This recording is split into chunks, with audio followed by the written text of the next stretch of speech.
Hi friends, ஐநார் துணை serial உங்களுக்கு பிடிக்கும் அப்படின்னா நம்ம சேனலை லைக் பண்ணிக்கோங்க, சப்ஸ்கிரைப் பண்ணிக்கோங்க. அப்போ தான் நாங்கள் போடுற வீடியோ டெய்லி உங்களுக்கு நோட்டிஃபிகேஷனில் வரும். நீங்களும் என்ன எபிசோடில் நடக்குதுன்றதை மிஸ் பண்ணாமல் பார்க்க முடியும். சரி வாங்க ஃப்ரெண்ட்ஸ், இன்னும் வரக்கூடிய காலங்களில் நம்ம ஐநார் துறையில் என்ன நடக்க போகுதுன்னு சொல்லி பார்த்துடலாம். சரி அப்படின்னு சொல்லிட்டு சோழனை வீட்டுக்கு கூட்டிகிட்டு போயிடுறாங்க இல்லையா. வீட்டுக்கு கூட்டிகிட்டு போனதுக்கப்புறம் சோழன் பயங்கரமாக கோவத்தில் இருக்கிறாருங்க. ஏற்கனவே நம்ம சேரன் பாவம் தான். அதான் சந்தாவே இப்போ தான் விட்டுட்டு போனாங்க, அந்த வழியவே இன்னும் இது பண்ண முடியாமல் இருக்கார். அதுக்குள்ளே சோழன் இப்படி பண்ணிட்டாரு அப்படின்னு கேள்விப்பட்டோன்னா இவரும் உண்மைதான் போல், இவன் அடிக்கடி இப்படி தானே பண்ணுவான், காயத்ரிக்கிட்டே இந்த லவ் பண்ணுறேன் அப்படின்னு சொல்லி சும்மா பேசணும் செஞ்சோம் அப்படின்ற மாதிரி சொல்லியிருப்பாங்க இல்லையா. அந்த மாதிரி அந்த விஷயத்தை வச்சு இவங்க இப்படி நினச்சிக்கிட்டாங்க. இப்படி நினச்ச உடனே என்ன நடக்குது அப்படின்னு சொல்லி பார்த்தீங்க அப்படின்னா நம்ம சோழன் பயங்கரமாக வீட்டில் கத்திட்டுருக்காரு.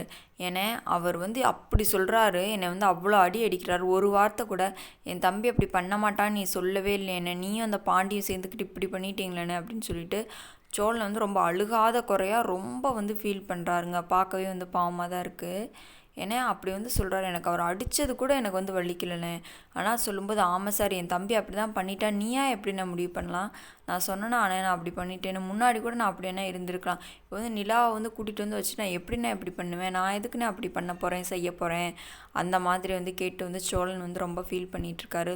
நிலா ஒருத்தவங்க தானே எனக்காக பேசினாங்க, அவங்க நம்பாமல் என்னை கூப்பிட்டு தனியாக கூப்பிட்டு வச்சு என்னாச்சு ஏதுன்னு சொல்லி கேட்டு நிலாவால் தான் இன்றைக்கி நான் தப்பிச்சிட்டேன். ஆனால் என்னை காப்பாற்றுறேன்னு சொல்லிட்டு நீங்கள் இந்தளவுக்கு இப்படி பண்ணுவீங்கன்னு சொல்லி நான் நினைக்கவே இல்லை. அதில் இந்த பாண்டி வேறு இப்படி பேசிட்டான் அப்படின்னு சொல்கிறாங்க. உடனே பாண்டி சொல்கிறார், டே இல்லைடா, நீ ஆல்ரெடி இந்த மாதிரி காயத்ரி விஷயத்துலலாம் பண்ணியிருக்கிறேன், நான் அப்படி நினச்சி பேசிட்டேன்டா, மன்னிச்சிடறான்னு சொல்லும்போது சோழனுக்கு மனசே கேட்கலாம். அதெல்லாம் ஒன்றும் தேவையில்லை, அவங்கவுங்க வேலையை பார்த்துட்ருங்க, யார் இனிமேல் எனக்கு தேவையில்லை, நான் தானே நிலா கூப்பிட்டு வந்தேன், நானே நிலா கூப்பிட்டு போய் நானே நல்லா வச்சு வாழ்ந்துக்கிறேன், இன்னும் நான் இந்த வீட்டை ஒரு நிமிஷம் கூட இருக்க மாட்டேன் செய்ய மாட்டேன் அப்படின்னு சொல்லிட்டு நிலா நீ வா போகலாம் அப்படின்ற மாதிரி சோழன் சொல்லிடுறாரு. நிலாவும் எதுவுமே பேசாமல் அமைதியாக இருக்காங்க. அப்புறம் உடனே சேரன் இது பண்ணுறாரு. பல்லவனு சொல்கிறான், அண்ணனே வேணாண்ணே, அண்ணே அவங்க ஏதோ தெரியாமல் இது பண்ணிட்டாங்க, அதை போய் நீ ஏன்னா மனசில் பெரிய விஷயமா நினச்சிட்ருக்க விடுன்னு அப்படின்னு சொல்கிறாரு. உடனே பல்லவன் சொன்னதை கேட்டு திருப்பியும் சோழன் ரொம்ப தாங்க கோவப்படுறேன்னு சொல்கிறானே, டேய் உனக்கு இந்த மாதிரி ஒரு நிலமை நடந்திருந்தா உனக்கு தெரிஞ்சிருக்குண்டா, அவன் நிலமையில இருந்து பார்த்தா தான் அவனுக்கு தெரியும், நீ சும்மா தேவையில்லாமல் அட்வைஸ் பண்ணுற வேலையெல்லாம் வச்சுக்காத அப்படின்னு சொல்லிட்டு இருக்காரு.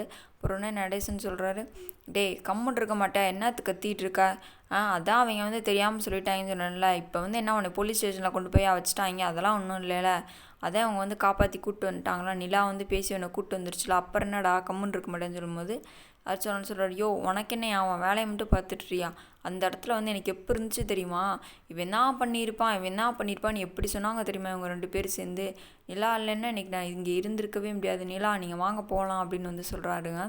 சரின்னு சொல்லிட்டு சரி கொஞ்சம் நேரம் போய் நம்ம சோழனை போய் கூல் பண்ணிட்டு வரலாம் அப்படின்னு சொல்லிட்டு நிலா ஸ்கூட்டி ஓட்டுறாங்க. நம்ம சோழனை பின்னாடி ஏறி உட்காந்துக்கிறாரு. உட்காந்துட்டு 2 பேரும் போய்கிட்டு இருக்காங்க. இன்னும் வரக்கூடிய காலங்களில் இதுதான் நடக்க போகுது. இன்னும் தான் ஒருத்தருக்கு ஒருத்தர் புரிஞ்சுக்கிட்டு செஞ்சுக்கிட்டு இருக்க போகிறாங்க அப்படின்னு சொல்லி நான் நினைக்கிறேன். நீங்கள் என்ன நினைக்கிறீங்கன்றதை மறக்காமல் கமெண்ட் பாக்ஸில் கமெண்ட் பண்ணுங்கள். நாளைக்கு வேறு ஒரு எபிசோடில் மீட் பண்ணலாம். Bye friends.